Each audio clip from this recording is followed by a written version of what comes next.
warahmatullahi wabarakatuh.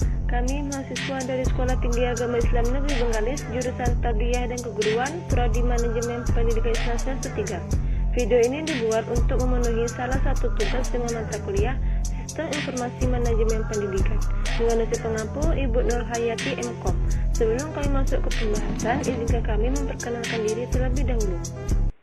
Yang pertama, saya sendiri atas nama Muawin Ramadhani dengan NIM 181421190. Selanjutnya ada Nurizan dengan NIM 181421197. Dan yang terakhir ada Mazin dengan NIM 181421189. Baiklah, kami dari kelompok 1 akan mempresentasikan dengan judul materi konsep-konsep dasar sistem informasi. Yang pertama, konsep-konsep dasar sistem informasi. Suatu sistem pada dasarnya ialah sekelompok unsur yang erat hubungannya satu dengan yang lain, yang memiliki fungsi bersama-sama untuk mencapai tujuan tertentu. Secara sederhananya, yaitu suatu sistem dapat diartikan sebagai suatu kumpulan atau himpunan dari unsur, komponen, atau variabel yang terorganisir, saling berinteraksi satu sama lain, dan terpadu. Dari definisi ini dapat dirinci lebih lanjut pengertian sistem secara umum, yaitu yang pertama, sistem terdiri dari unsur-unsur. Kedua, unsur-unsur tersebut merupakan bagian terpadu sistem yang bersangkutan. Yang ketiga, unsur sistem tersebut bekerja sama untuk mencapai tujuan sistem. Dan yang keempat, suatu sistem merupakan bagian dari sistem lain yang lebih besar. 2. Kriteria dan konsep dasar sistem. Menurut Fatansah, bahwa sistem adalah sebuah tatanan atau keterpaduan yang terdiri atas beberapa komponen fungsional dengan satuan fungsi dan tugas khusus yang saling berhubungan dan secara bersama-sama bertujuan untuk memenuhi suatu proses tertentu. Dapat kita simpulkan bahwa sistem merupakan elemen, kumpulan dari suatu elemen, komponen fungsional yang saling berhubungan dengan satu sama lain untuk mencapai tujuan yang diharapkan. 3.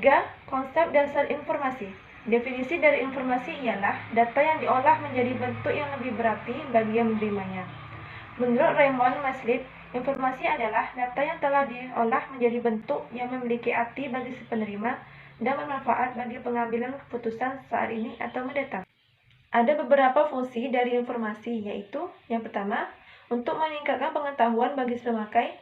Yang kedua, untuk mengurangi ketidakpastian dalam proses pengambilan keputusan pemakai. Dan yang ketiga, menggambarkan keadaan yang sebenarnya dari sesuatu hal. Konsep data.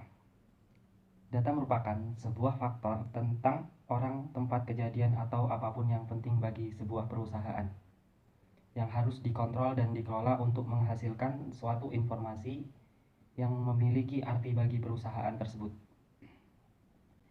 Data dapat dibagi menjadi beberapa bagian. Yang pertama yakni A. Pengolahan data. Pengolahan data dapat diartikan sebagai suatu proses untuk menghasilkan bentuk yang lebih berguna dan berarti dari suatu kejadian berupa informasi yang diperlukan. Yang B yakni siklus pengolahan data.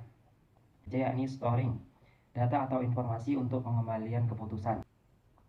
Kita masuk ke bagian yang keempat yakni konsep dasar sistem informasi.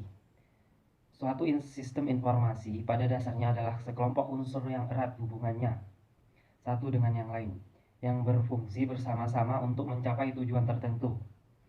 Data yang sudah diolah sesuai dengan keperluan disebut informasi. Sumber dari informasi adalah data. Hubungan antara data dan informasi adalah seperti bahan baku sampai barang jadi. Artinya, pernyataan tersebut bahwa data adalah bahan baku yang diolah untuk memberikan informasi-informasi yang dihubungkan dengan pengambilan keputusan.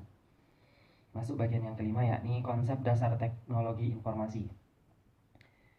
Teknologi berasal dari bahasa Yunani yakni dari kata teknologia yang berarti perawatan sistematis atau penanganan suatu secara sistematis. Dalam Kamus Besar Bahasa Indonesia, teknologi adalah metode ilmiah untuk mencapai tujuan praktis, ilmu pengetahuan, terapan, serta keseluruhan.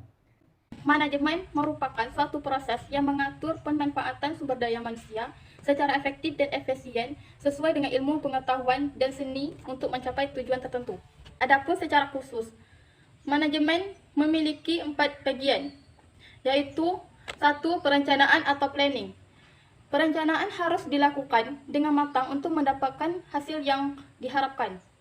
2. Pengorganisasian atau organizing. Setelah membuat perencanaan yang matang, maka hal selanjutnya yang dapat dilakukan adalah pengorganisasian. 3. Pengarahan atau actuating. Pengarahan merupakan hal yang sangat penting dilakukan agar hal yang sudah direncanakan sebelumnya dapat berjalan dengan lancar. 4. Pengawasan atau controlling. Pengawasan dilakukan ketika pekerjaan sudah dilakukan.